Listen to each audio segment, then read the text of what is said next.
So it's good to be here.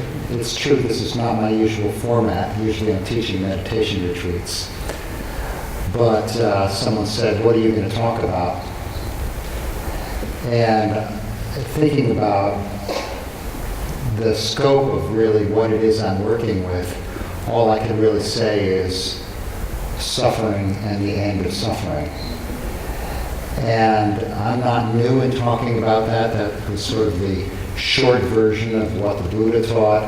And it's really what I think a lot of us who are looking at what is possible in this human experience are looking at. You know, what is the nature of suffering as a way of pointing to capacities, qualities, and ways of being that are profoundly beneficial, compassionate, intelligent, and joyful. A student, a meditator who had studied with me a lot of years, he was a Buddhist monk who was living in Switzerland. And we were down by Lake Geneva, beautiful sunny day, water was sparkling, some beautiful boats were moored nearby, and exquisite restaurants behind us. And he said, you know the problem with being a Buddhist monk in Switzerland? And I said, no, Bhante, what's the problem? He said, there's not enough suffering. And I knew that, Lonnie just mentioned the suffering that has been known recently in Evanston, in this area, with suicides when there was a financial crash. It's all tentative, All of these things that we rest on are tentative. And he kind of knew that, but on the outside it just looks so beautiful and sparkly. But we're all born into this same skin, We're all born into the human experience. And the more I've thought about what it means to be in this human experience, there's a common denominator that all of us enjoy and suffer from, which is just sensitivity. Sensitivity. The sensitivity of the eyes to light and perceiving forms, the sensitivity of the ears to sound, and the sensitivity of the mind to its own thoughts. We're so exquisitely refined in our capacity to sense the world.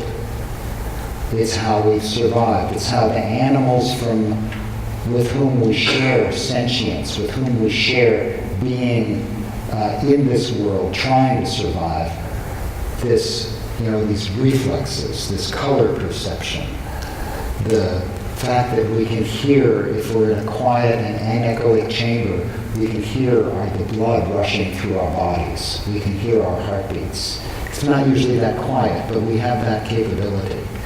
And we can see a single photon of light in a dark room. It's astonishing how sensitive we are.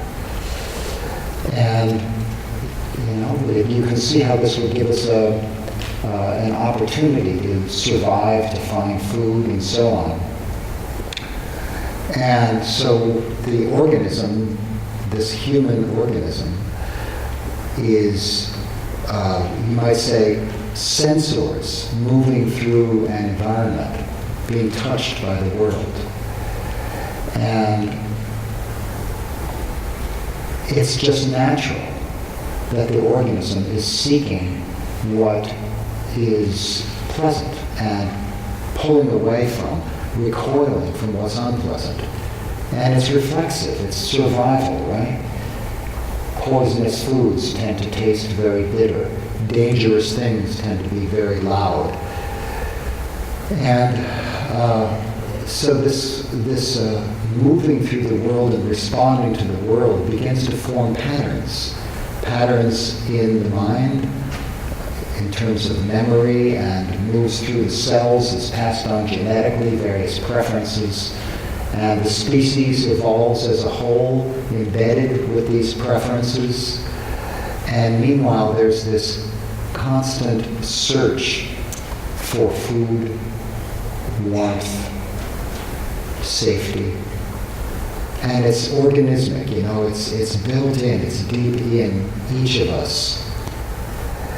At the same time, all of this incredible sensitivity is forming within us these patterns that have to do with what we've learned, who we've learned from, what's in our environment, food preferences based on what's around us and so on, but also the incredible sensitivity that exists when what is seen and what is heard is another human being.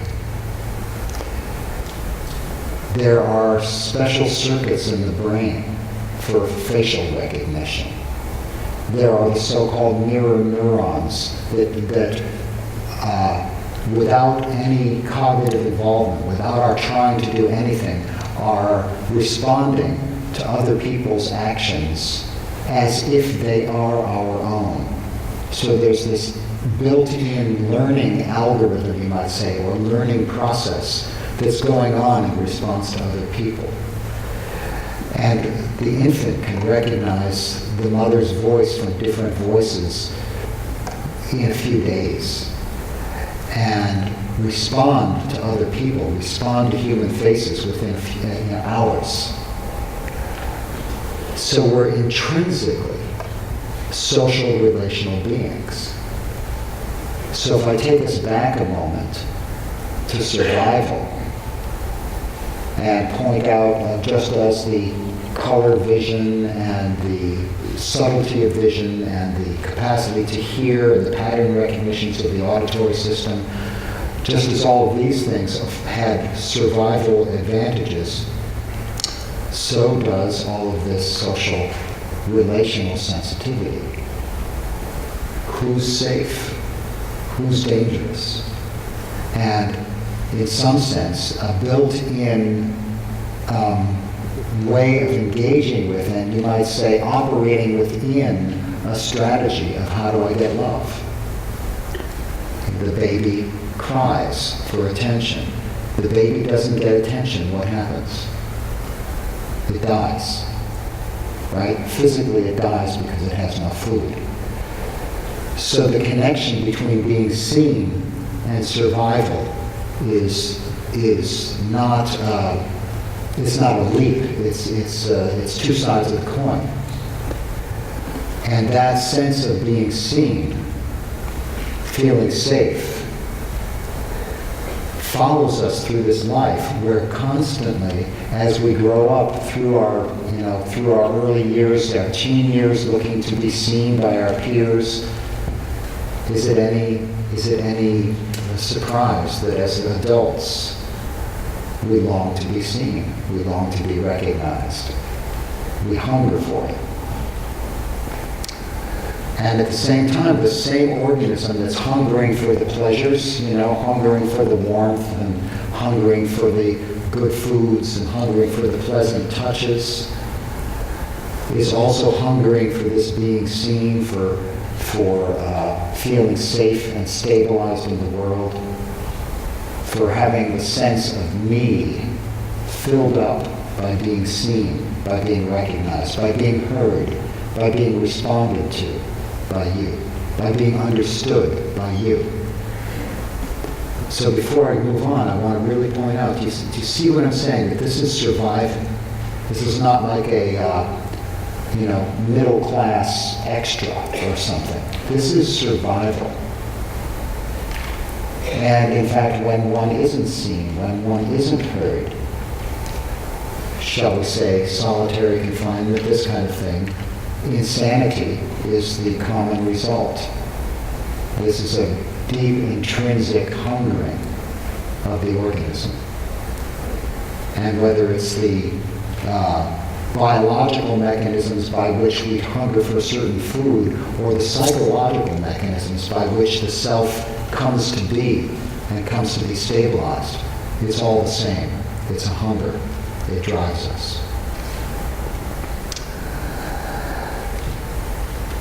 But this incredible sensitivity that we all carry every moment, even as you're hearing me now, you're operating within that sensitivity.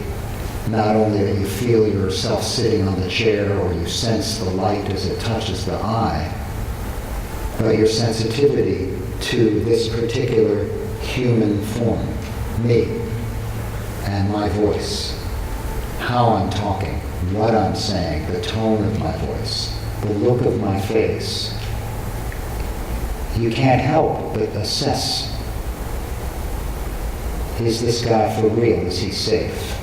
How am I now? Is there something here for me, right? Is there something that this organism, that I can get? And you don't have to be thinking about this. You don't have to be willing yourself to do it. It's just part of how you live, how we all live. So the fact that the sensitivity is operating all the time has another strange thing that it makes happen, which is we're so sensitive and the world is so complex that sometimes it's just too much. You know what I mean? It's just too much. I've got to get out. And so this is a kind of a reverse sense of a hunger, but it's a hunger to get out, to get away from, to not be seen. It's like too sensitive. Kind of a fear of being seen, a fear of intimacy, recoiling from the world. And just as the hunger to exist and to become and to be seen might yield behaviors like, I'm going to perform as a great athlete or a public speaker, or I'm going to do well on my school exams, or I'm going to, make myself particularly beautiful so I can exist in the eyes of the world. And if that doesn't work, I'll buy a bright red car. And if that doesn't work, maybe I'll murder someone, and then I'll be seen. I mean, there's all kinds of strategies. But we also develop strategies when it's too much. We don't think about these strategies. It's just us trying to get along in the world, Strategies like, I'll get lost in my work. Strategies like heroin, alcohol, get me out. Right? It's a kind of a hiding. It's an escape from the world. And the ultimate strategy is suicide, Get me out. It's too much.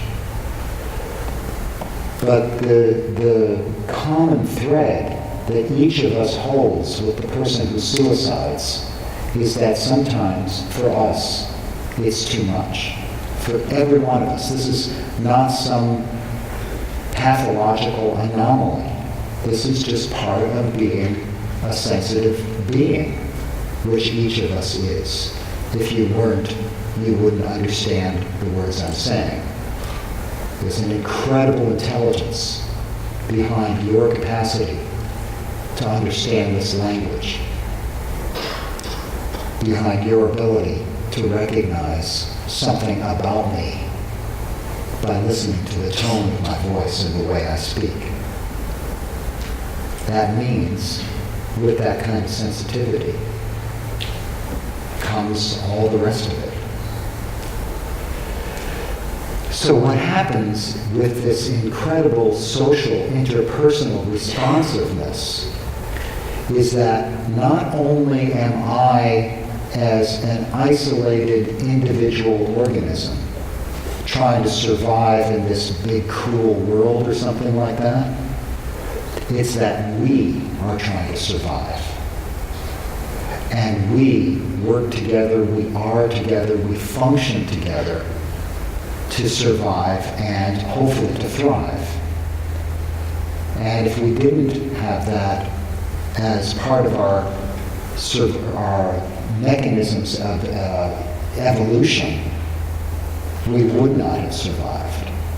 because other animals are faster, stronger, and so on. But what did we have? Okay, so we're smart, right? Okay, we use a few tools. They're finding lots of animals are using tools these days. Crows use tools. Right? So don't be too impressed with yourself next time you pick up a hammer. But at the same time, what we do have is a particularly astonishing social intelligence. Right? So all this built-in sensitivity to other people, it's evolved in us and stayed and grown because it's adaptive.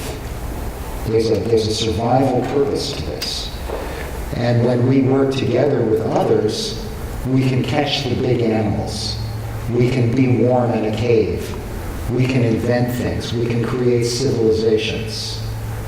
And we have become the dominant predator on this planet. It's maybe not such a flattering way to think of human beings, but think about it. When's the last time you worried about being shot by a hyena who had a gun?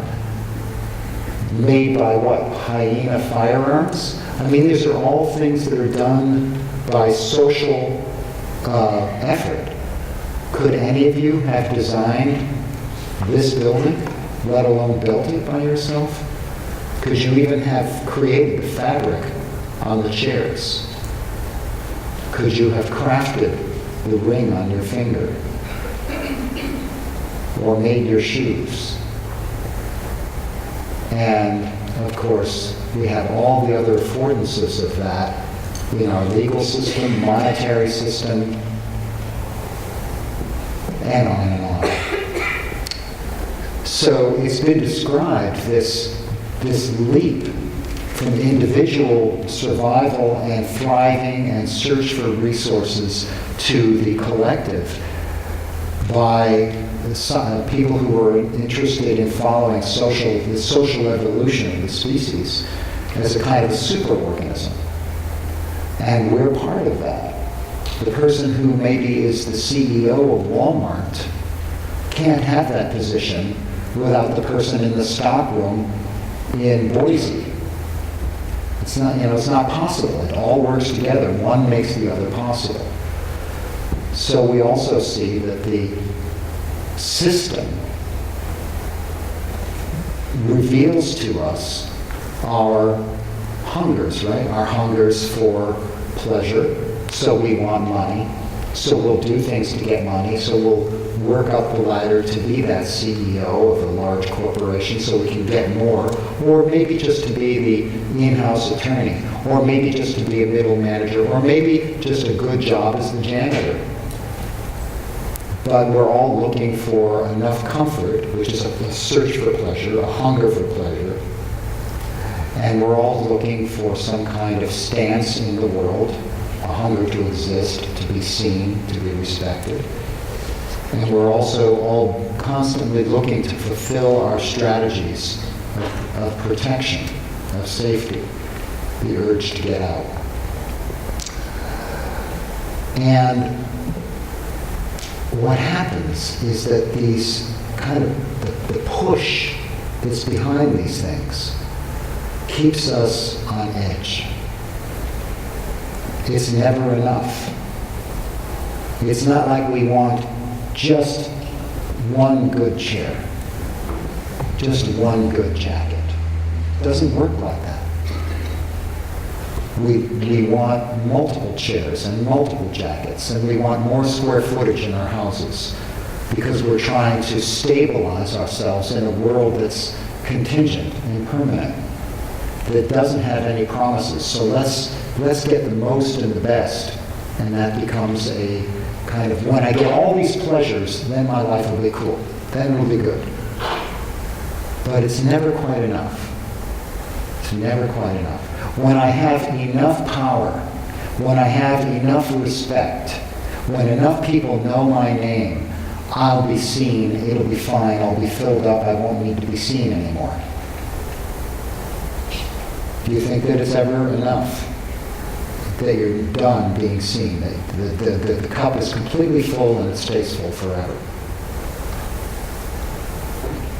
And is there ever a strategy that creates enough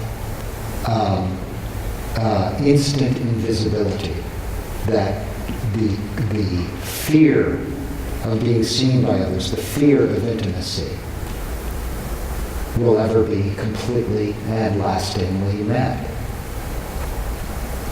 In a world that's so full of change, in a world that's so complex, in hungers that are so insistent,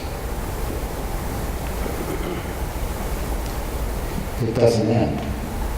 And so the mind, the heart, is noisy, the hurting, wanting, never quite stable.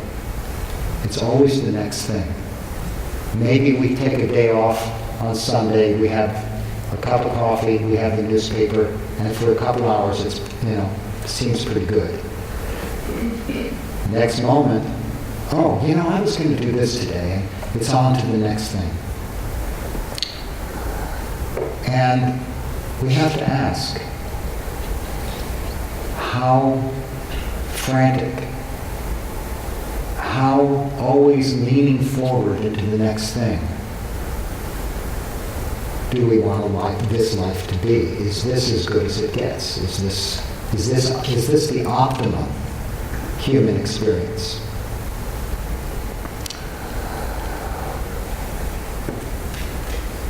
There's a lot more that could be said about that, but I really want to take the transition here to the topic of the talk, which is meditation, mindfulness, concentration, and especially interpersonal meditation. But the basis is really looking at the experience of being human, of being in this world, and saying, what is possible? This constant movement and push and being out of balance because we're looking for the next thing or afraid we're going to lose what we have, and so on, not only keeps the mind in its kind of wanting and stress, but the mind gets so stressed, so busy with its planning and its thinking and what do they think of me now and how am I doing and so on, that what's actually happening in our experience and the decisions we're making and the effects of those decisions on the degree of happiness, clarity, and peace is quite profound. We don't see our own experience in this moment. We become like machines, in a sense, driven by these urges. And where is the role of clear understanding of awareness in the moment of experience? Where is that moment when we say, oh, I'm constantly not present. I'm constantly on to the next thing. Do I even know it? Right? So is there a possibility of stepping off that endless cycle of distress? Is it possible?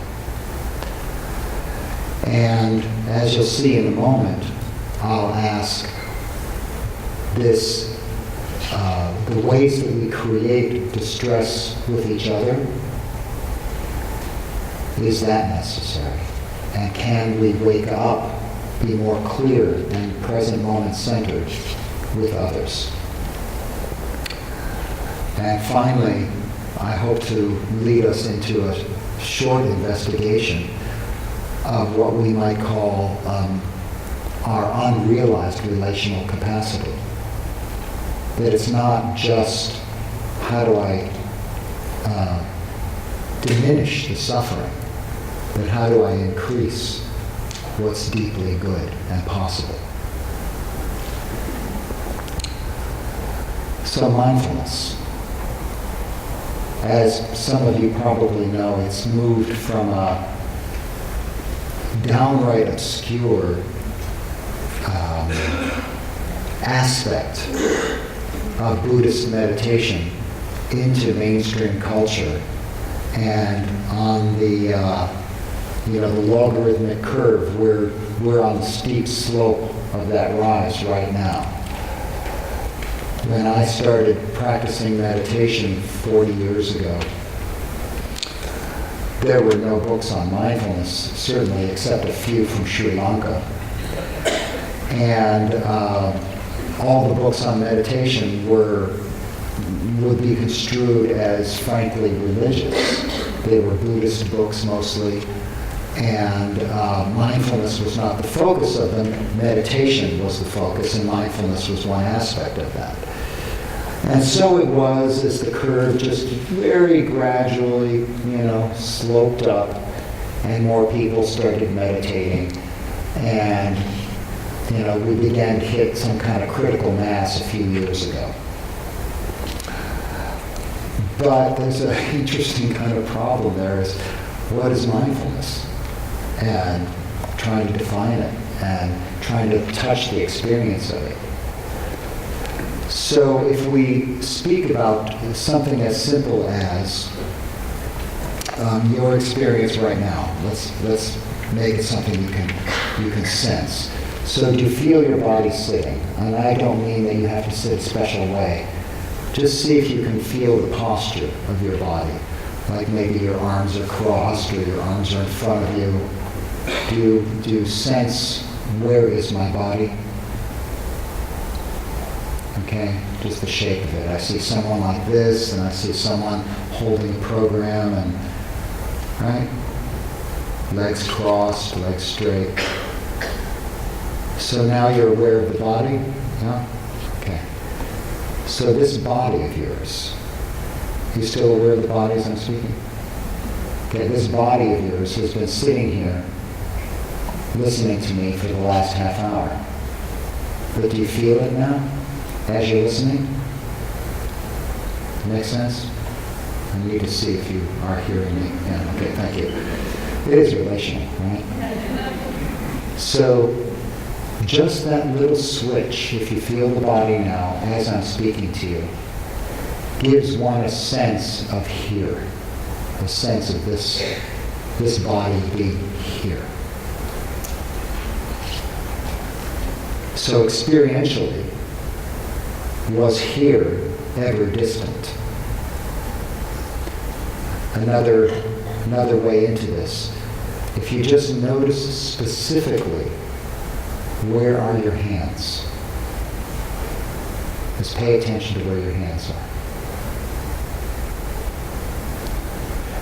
Okay, so now I'm speaking to you and you can feel your hands, yeah? Okay. So, in a sense, that provides an anchor for here. A kind of an enlivening of the moment. It's never far away. It's not fancy. It's not a trick. But to arrive in this moment where you know you've arrived, rather than to be wrapped up in the constant fabricating and refabricating of thoughts and emotions in the mind that kind of we fuse with these thoughts, and it becomes our world. We walk around being these thoughts, being the what I'm doing tomorrow, and the sense of this body or this hand is lost, but it's always been there, right? It's the same with every aspect of our experience. So, for example, if next time I pause when I'm speaking, during that pause, just notice what's my mind doing. Okay, so you could do that now.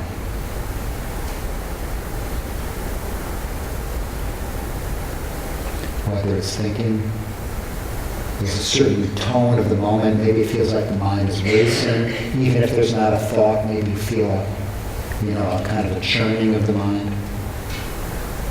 Or maybe you're just aware of the complexity of seeing and hearing. Or even a social observation of how strange to pause like that during a talk? Could be. Doesn't matter what it is you're noticing. The point is that you're noticing it and you're aware that you know it. So all of a sudden, we're not wrapped up and lost inside the fabrications and the whole process of creating thoughts and feelings and getting spun off in them.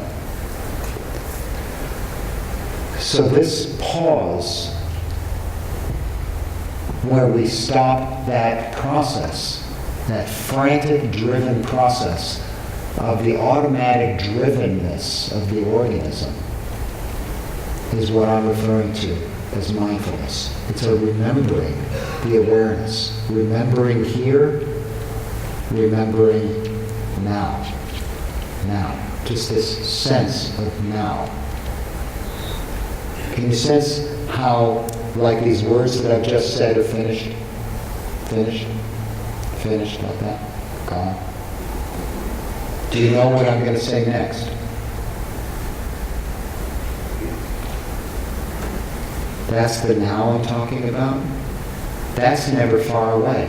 If you pay attention to now, there's mindfulness. You're not lost. You're remembering awareness. So, what does this have to do with the problem of suffering? The problem of that stress and confusion? The problems that are so tied up with a life that seems to get lost in our own rubble. Well, it's exactly this kind of waking up to what's happening in this experience now. Exactly this step out of being swept up and swamped that provides the doorway to choice. So that pause where you actually see what's going on now, maybe the next moment won't be so automatic. Maybe you'll perceive your thoughts, maybe you'll feel in the body some kind of fear or longing that you didn't see before. So mindfulness might start out, and this is not uncommon with people who practice and start meditating or start practicing mindfulness, that one of the first things they see is, wow, my mind's even messier than I thought. You know, I came to a meditation course and found out how messed up I was. In fact, it's always been that way. And you're just seeing it now. But now, there's a choice. Now you can say, wow, I see why I've been feeling so stressed. It's because I am always wanting. I am in fear. I am kind of lost in the torrents of my own heart. I'm lost in the constructions of my intellect. I'm lost in my planning, and I'm lost in my confusion and fear. Okay, fine, that's a first step. And you might say, wait a minute, I thought mindfulness was about getting happier. Something's not working here. Well, actually, mindfulness is about the long picture. If you just want to be happier instantly, maybe you're better off with the heroin and the alcohol. It's, it's got its downside, but at least it's reliable. You won't start it and probably say, oh, this is terrible. You'll probably have some sort of temporary pleasant experience, but right there, that's not the case necessarily with mindfulness. But with mindfulness, you will,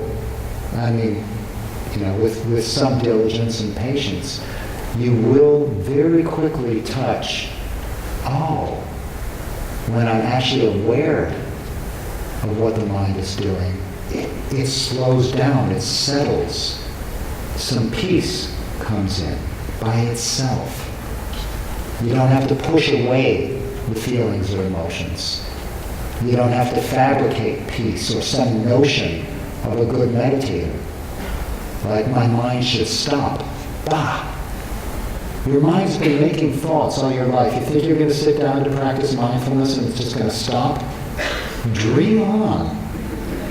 That's not how it works, but that's not a problem. It's not a problem at all. Mindfulness is seeing how things are, not forcing them to be how you think they should be when mindfulness is somehow mythically good. It's actuality. That actuality, that's the crevice that opens to freedom. The imprisonment is in the automatic thoughts, behaviors, emotions that make up this life of stress and fear. So mindfulness, and it is particularly powerful, by the way, when combined with other qualities that are developed in meditation practice, like some tranquility. If you're mindful, but constantly in this state of aroused vigilance, that's going to be very brittle. It's not going to be stable, and it's not going to penetrate deeply into the nature of the human experience. But when the mind begins to settle, and perhaps even concentration arises, a steady, easy concentration, not forced like I'm going to study for my math final concentration, kind of concentration that comes when the mind is contented, stabilized, gathered. Then that mindfulness that's applied really sees deeply. And here's where we begin to see some of the higher capacities for happiness, wisdom, insight, and compassion. So most mindfulness practices have been developed as individual, let's say, solitary practices. That doesn't mean you're not sitting next to someone who's also developing mindfulness, but you're not engaged with them, and it's not a relational practice, and there's not that kind of back and forth. Well, that's a good thing in some ways, isn't it? Because remember we talked about human sensitivity, right? And that the thing we're most sensitive to is each other. And reactive, right? Anger, fear, desire, it's all there. But wouldn't it make sense then that if we want to stabilize the mind, study it in mindfulness, bring up some tranquility, concentration, let's just not have interpersonal contact because we're so sensitized to it. It does make sense. And it's a good place to start. But you pay a price also. Firstly, the most obvious is if you cultivate that mindfulness only individually, then the migration into the world of engagement has this huge canyon to jump.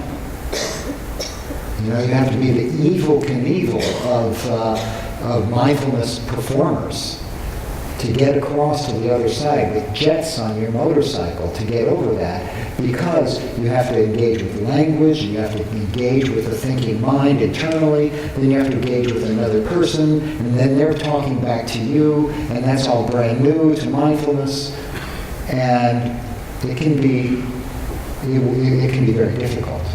And in fact, it's not uncommon for meditators to leave a day of mindfulness or a retreat and have it be difficult. Like, whoa, I'm going back to retreat kind of thing. It still migrates into your social life, but it's a little bit indirect.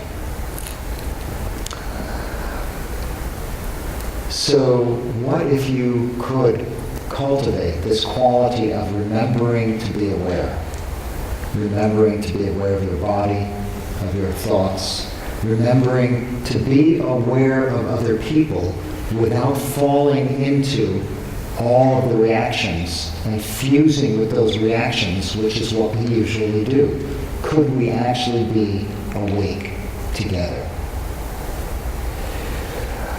So you have this extra load, you might say, this problem of the stimulation of the person you're meditating with, or if it's multiple people. And we've already decided perhaps, oh, this could be a really good thing, right? Because this is where so many of my hungers drive me mindlessly. This is where my fears or hopes or confusions come up. Or this is where I feel like love can't quite really evolve, or my compassion is blocked or something. So yeah, I can see some value to it, but it's so stimulating. How could I possibly ever come into some stability of mindfulness and concentration while I'm with another? But in addition to having the extra challenge of the other, remember that we have the support. Which is to say, in insight dialogue, you might have two people sitting facing each other, and the bell rings, and after the bell rings, you're invited to speak, right?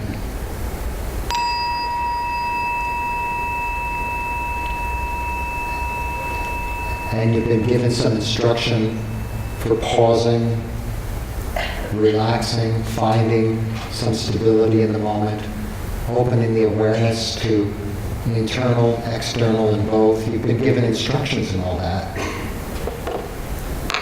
But now, instead of meditating alone, being with the other person, one has the experience of just by looking at them, and by them looking at and sitting with you, it's as if they're saying, just by sitting there and not saying a thing, they're effectively saying, I'm awake, I'm here, I'm showing up, are you? Right? Just by being there. You open your eyes, you see them, they see you, and now there's this, like two mirrors with a candle in the middle. You know, the light is reflecting back and forth. And this kind of mutual reminding that happens just by being together is, you don't have to work for that. But what you do have to work at is when you begin to speak and engage, well, all of the social habits could come up. Eventually, they will, just because that's how we are. How do I remember while I'm speaking and and listening to another, while I'm in relationship with another? How do I remember this awareness? How do I establish the mindfulness? And that's where, as they say, how do you get to Carnegie Hall? You practice, right? You practice. And it's so eminently possible, if I could provide this message, that it's possible to engage this incredible sensitivity as a catapult, a kind of meditators come and they're so amazed at what happens on their insight dialogue retreats. It's like, wow, it's like having meditation practice with afterburners. I mean, I get that kind of, the word accelerant or afterburners or jetpacks or all kinds of things for actually strengthening the development of one's awareness and the strength of remaining present in the moment of experience. So I'll just close by offering this one thought. Mindfulness does have this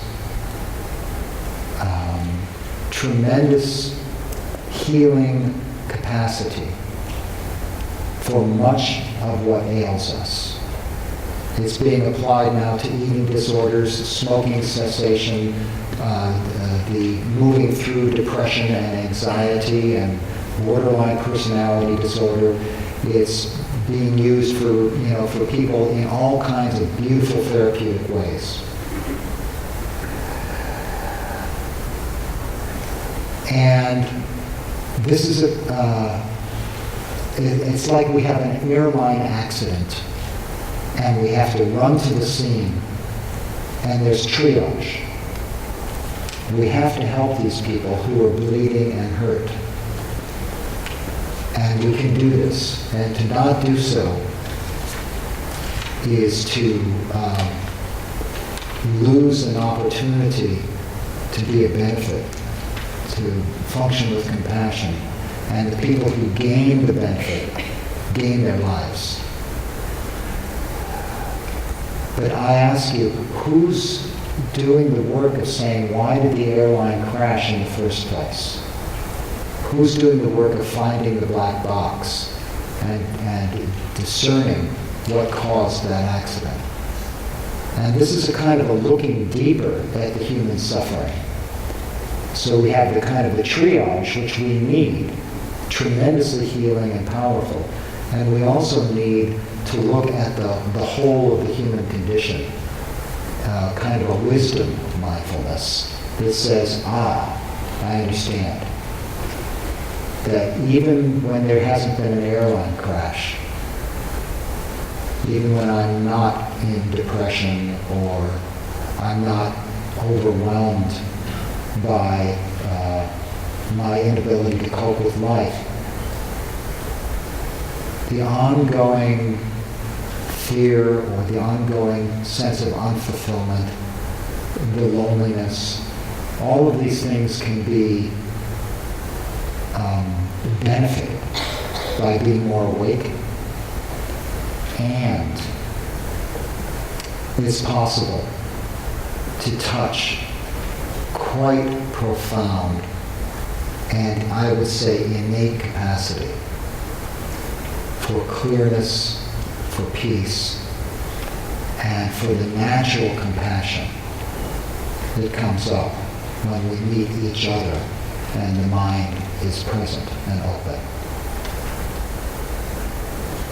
So I think I'll stop there and invite the next phase.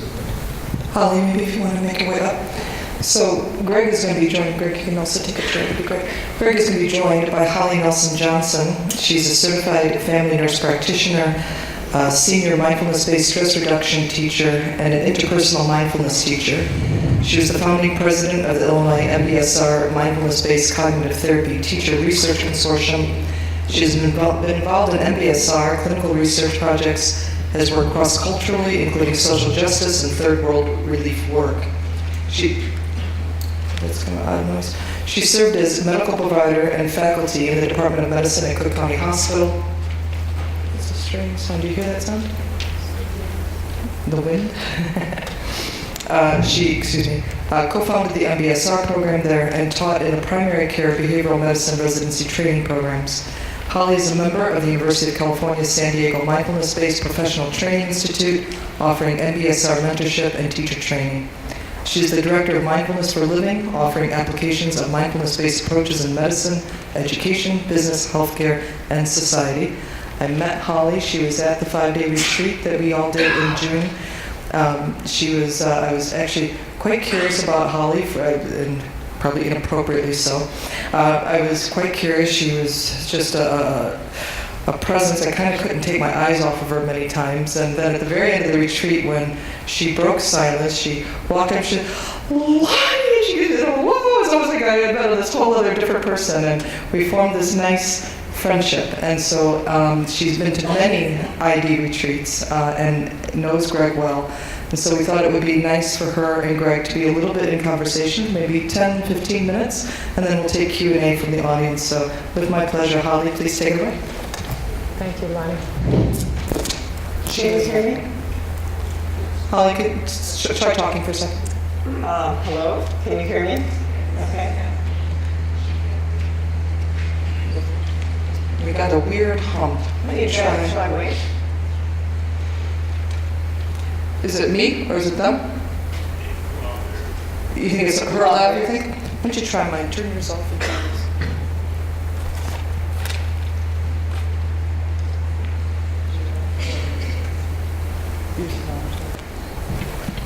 How's this? Hi. Hi, Holly.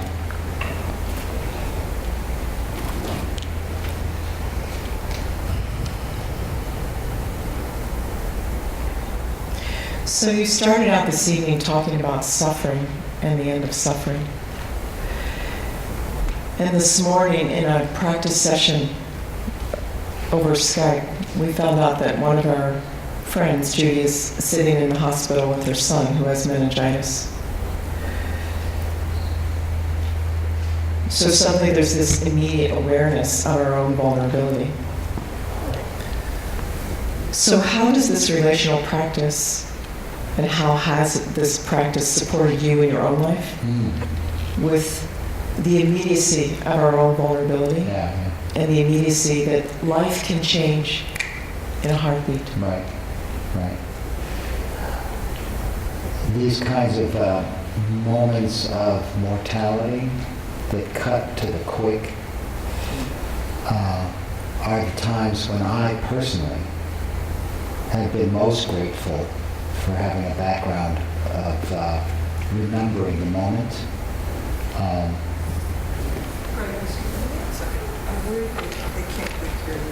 Can't quite hear me? Is that right?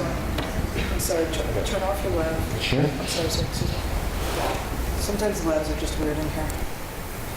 Okay, that's So off. you can remember to kind of turn because you got that. It's a little bit too. You know, you can turn towards it. Okay. So is that working for you? Okay. So I actually have two stories that parallel what you're describing in my own life. And the first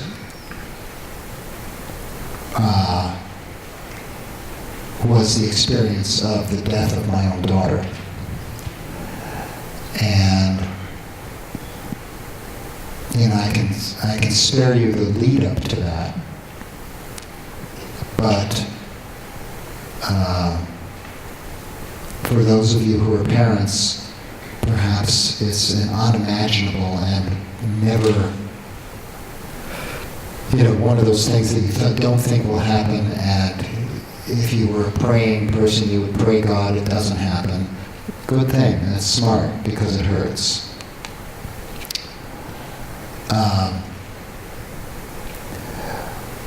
But after coming back from the hospital and being at home, my wife and I were, of course, receiving phone calls and people were coming over and so on. And I noticed when this body-mind would get flooded, when it went from the pain that it was to something more, something extra, something that was like, lots of tears and a kind of overwhelm almost. And there was a moment of kind of insight when I picked up the phone and was speaking with someone. And when I picked up the phone, the mind was, again, stable, awake to its own functioning, but still noticing the sense of loss. There was no separation from my experience, but it was how it was. And someone said, "Oh, you must be so, I'm so sorry your daughter died." In that moment, I became the father who lost a child. It wasn't my actual experience just then. It was the construction, the image of being the father that lost a child. And I fell into being that. Do you understand the difference?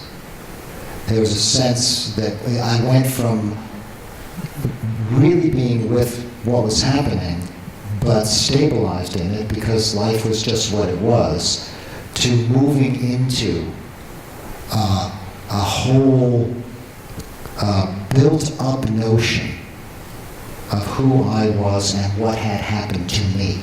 The me got very big, and the sense of loss went from what it actually was to some mythic kind of loss. And That was a very freeing moment, and it was possible because I was grounded enough to observe it while it was happening. But this next one I'm going to say is actually even a little better. But I'm sorry to be so dramatic, but I've lived a life too. So I have 3 living sons, and my eldest, when he was 25, was diagnosed with stage 4 Hodgkin's lymphoma. Stage 4 is really, really serious stuff. And so the hope of survival would come through extreme chemotherapy. And so this was going on, and you can imagine how that was. You see your son strapped up to tubes and getting puffy and losing his hair. Some of you I'm sure have experienced this, and if you haven't, again, I'm really glad you haven't. But it's life. It's something that could happen to any of us at any moment. It was happening to me. It's happening to my son, yeah? And there was a moment at which his immune system stopped working because of the chemo. And he was in the sterile ward of the hospital. And we were with him all that we could be. And they kind of wanted us out of the sterile ward at night. And he said, yeah, just go. I'm okay. And so my wife and I went, and we went to a movie. Thought, okay, that'd be a good thing to do. So we went to the theater and we're watching some movie.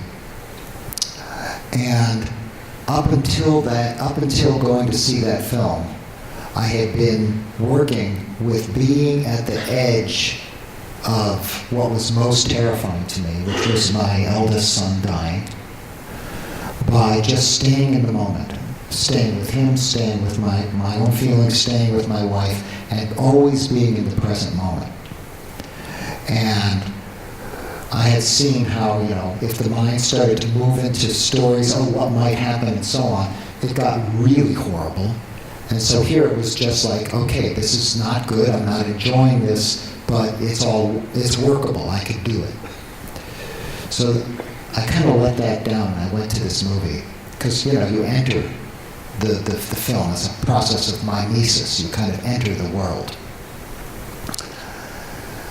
And as has never before or since elementary school maybe, happened in a commercial theater, the film broke. It was so weird. The film broke. They pulled up the lights and said, we'll fix it, hang out. Well, in order to watch the film and to be a participant in the film, I had done that. I had gone into it.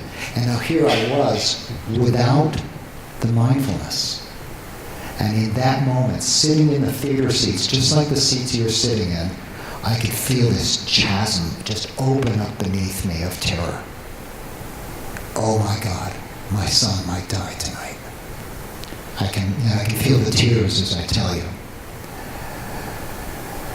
And I immediately, not as a defense mechanism, but just by training, noticed the sense of being flooded, noticed the feelings of it.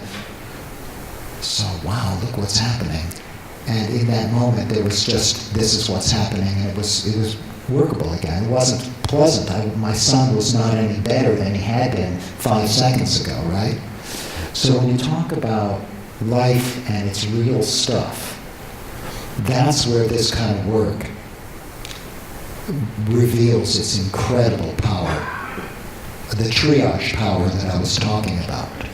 It's just astonishing, because you can be with pain and not distance yourself from it the way maybe, oh, well, I'm just fine if I, escape through whatever means you have. I don't know what yours are. You know them much better than I do. It's not like that. you're very much, I experience it as being very present with everything that's happening, and yet,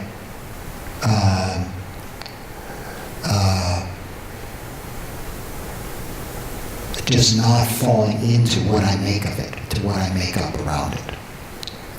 And of course, in lots of spiritual traditions,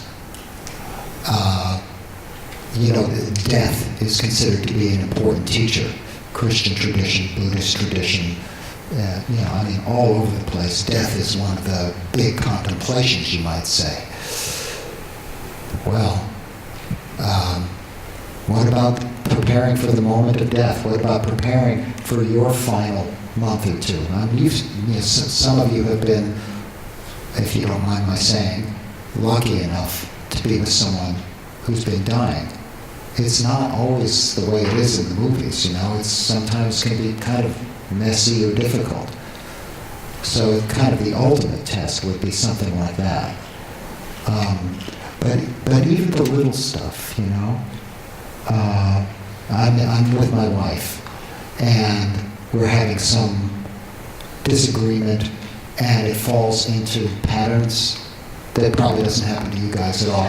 But sometimes with my wife and I, that happens, and she'll enter her personality and stance, I can enter mine, and then pausing there and seeing that, and being able to be with her, and still in mindfulness, and seeing what's going on,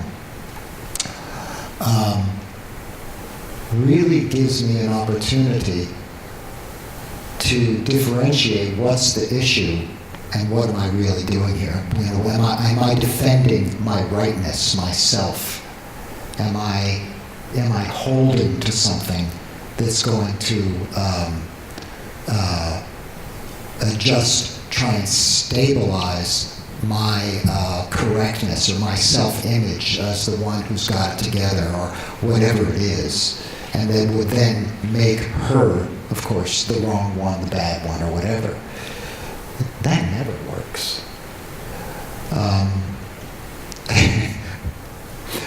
My wife used to, when I was first learning insight dialogue, I would pause. And I wasn't very good at it, No one taught me how to pause, and I sometimes would be having some, even a heated thing. This is when my kids were, young and teenagers and stuff, and I'd pause.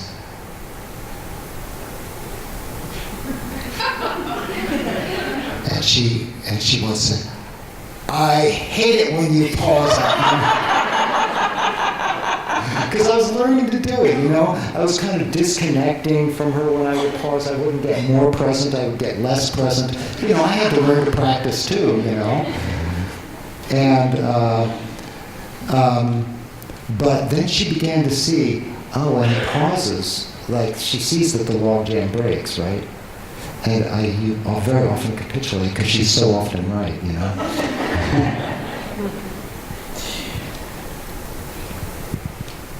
So you've referred to insight dialogue and some of the steps of insight dialogue.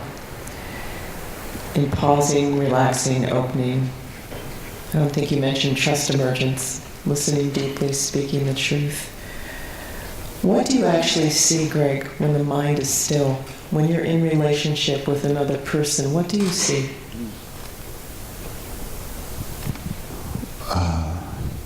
I mentioned earlier in my talk relational capacity that we have that we don't generally realize. There's a coming together of, in classical terms, I would say, a strengthening, a stabilizing of awareness that is, when this kind of feedback process of being present yields more being present, right? And the mind can get extremely still and very bright, even luminous. And whatever is placed into that container at the moment, whatever it is would be talked about or thought about. The clearness of seeing. For example, we talked earlier about like these hungers, right? These driving forces are around. Oh, you know what's a good one? The kind of noise of the mind and the ignorance that comes up if you don't even know what your own mind is doing. In such a moment, when the mind gets really bright like that and stabilized internally and externally in both, right? So it's really like got extra legs or something, you know? To be able to clearly see where there has been this stirring of the mind and this kind of being lost in my sense of self and all my desires and fears and so on, and that stops, and there's just this. That, such a moment, as a relational moment, provides a reference point for life where you say, wow, that's possible too? Because you totally feel yourself sitting in your body, being aware and awake, and it's not like you've dissociated and gone to some special spiritual Mars planet thing or something. It's just this. And it's so beautiful, and it's like, wow. And I have to say, it feels good. It's like the ending of a headache or something, or just the pleasure of ease just saturates. But because you're with another, there's also this experience of compassion. It's like wisdom and compassion aren't separated at all. By my being wakeful and still with another, the heart kind of is responsive and, stable, but still quivering with being human. Yeah, and it's quite something, to see one's own capacity and to see it in others.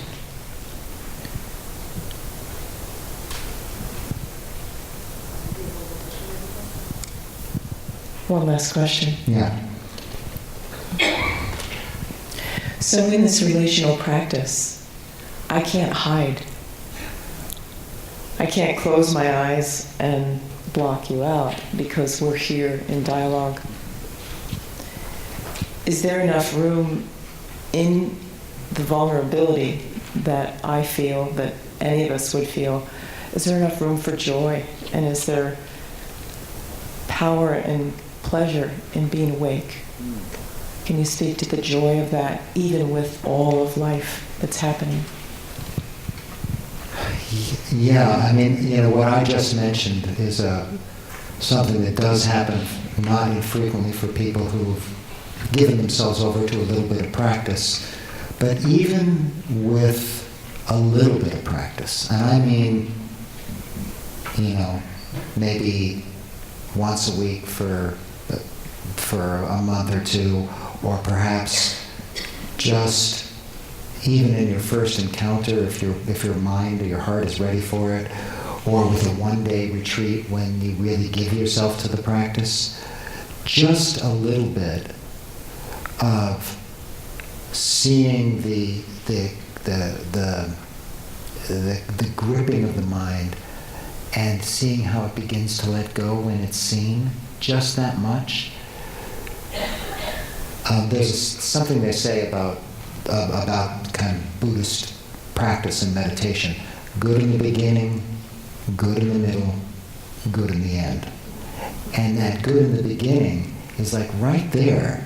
Is nothing fancy, nothing you have to project that's like some nirvana thing or something like that.